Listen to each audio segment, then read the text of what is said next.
that work-life balance is very important to you. And we are trying, one of the main skills or core skills we're trying to gain is the ability to influence large institutions. Now, the cutthroat environment, 100-hour plus work weeks at Goldman Sachs are to some extent in contradiction with the work-life balance that you stated several times that you value. So when you were rising through the ranks and eventually running the organization, how did you think about managing or influencing that culture?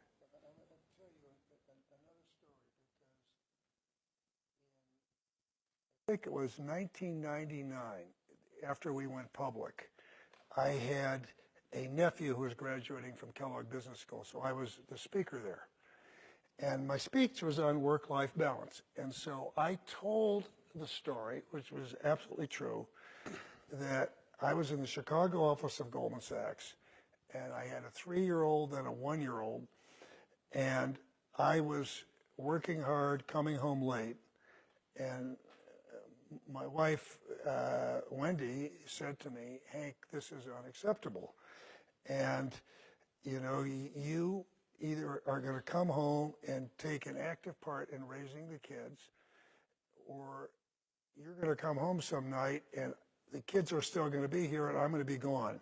And so, and so I went to my boss and I said, "I really need to do something differently. I really do." And I was off to a very good start. And so he said, "Look, you do what you need to do." So my office was on the 60th floor of the Sears Tower. And if you can believe this, I would run at 4:30 from there to get the 4:42 train from the Chicago Northwestern to Barrington, Illinois. It got in at 5:25. I was home at 5:45. I would give the kids dinner. We'd give kids dinner. I'd give them a bath, and I'd read the good night story. And I would tell, I'd be reading in the great green room with a red balloon, good night moon, you know, I'd be going through this. And so I do not read with expression. And so once Wendy came in, if you've heard me read a speech, you know it's not a very pleasant thing to listen to. And so when Wendy came in and she said, "Slow down, read with expression." When I did that, the kids both started crying and said, "No, read like a daddy, not like a mommy." So I told that story to the Kellogg graduating class, and just like this, it was the same way. Everybody laughed, and particularly the women. They loved it, and the mothers loved it, and they all liked me.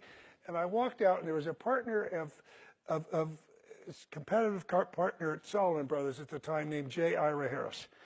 And he said, "You hypocrite. You're standing up there giving that speech, and then you just work the living daylights out of the kids at Goldman Sachs. How can you do this? Where does this come from?" And I said, "Well, I would just tell you what I say to everybody that came to me for advice at Goldman Sachs. I said, you can't ask the firm to tell you how many hours a week you're going to work. If you're working 50, how about 55, 60, how about 65? You have to learn to say no. You have to plan your own life." And that the people spend so much time on their career and so little relative time on their family. And you just get out of it what you invest in it. And you can't be a grunt. I think people need to be very careful. You need to do things you enjoy and you're going to do well. And if the only way you can do well is working more hours than someone else, you're going to lose out because there's always going to be someone else who's going to work more. And so you need to find something, and then you need to have the you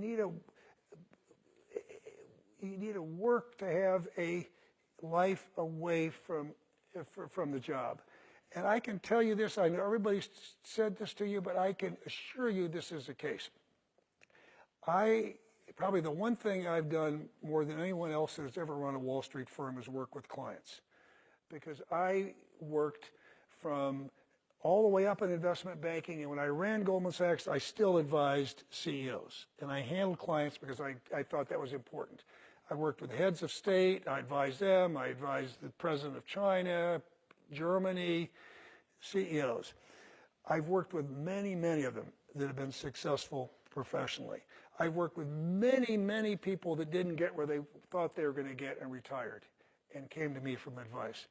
And I don't know of I know of many, many people that didn't quite get to where they wanted to get with their career, and they're happy.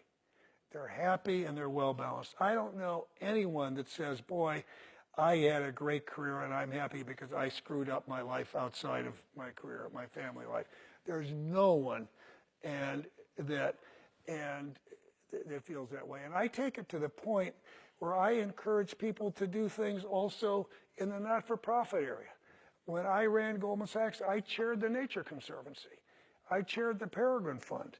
I encourage people to do these things. It makes you better at your career. It's not easy, and don't expect your bosses to take care of it. I mean, I think you need to take care of it. You need to get yourself in a situation where you can balance it. It is really, really important, really important. And so it's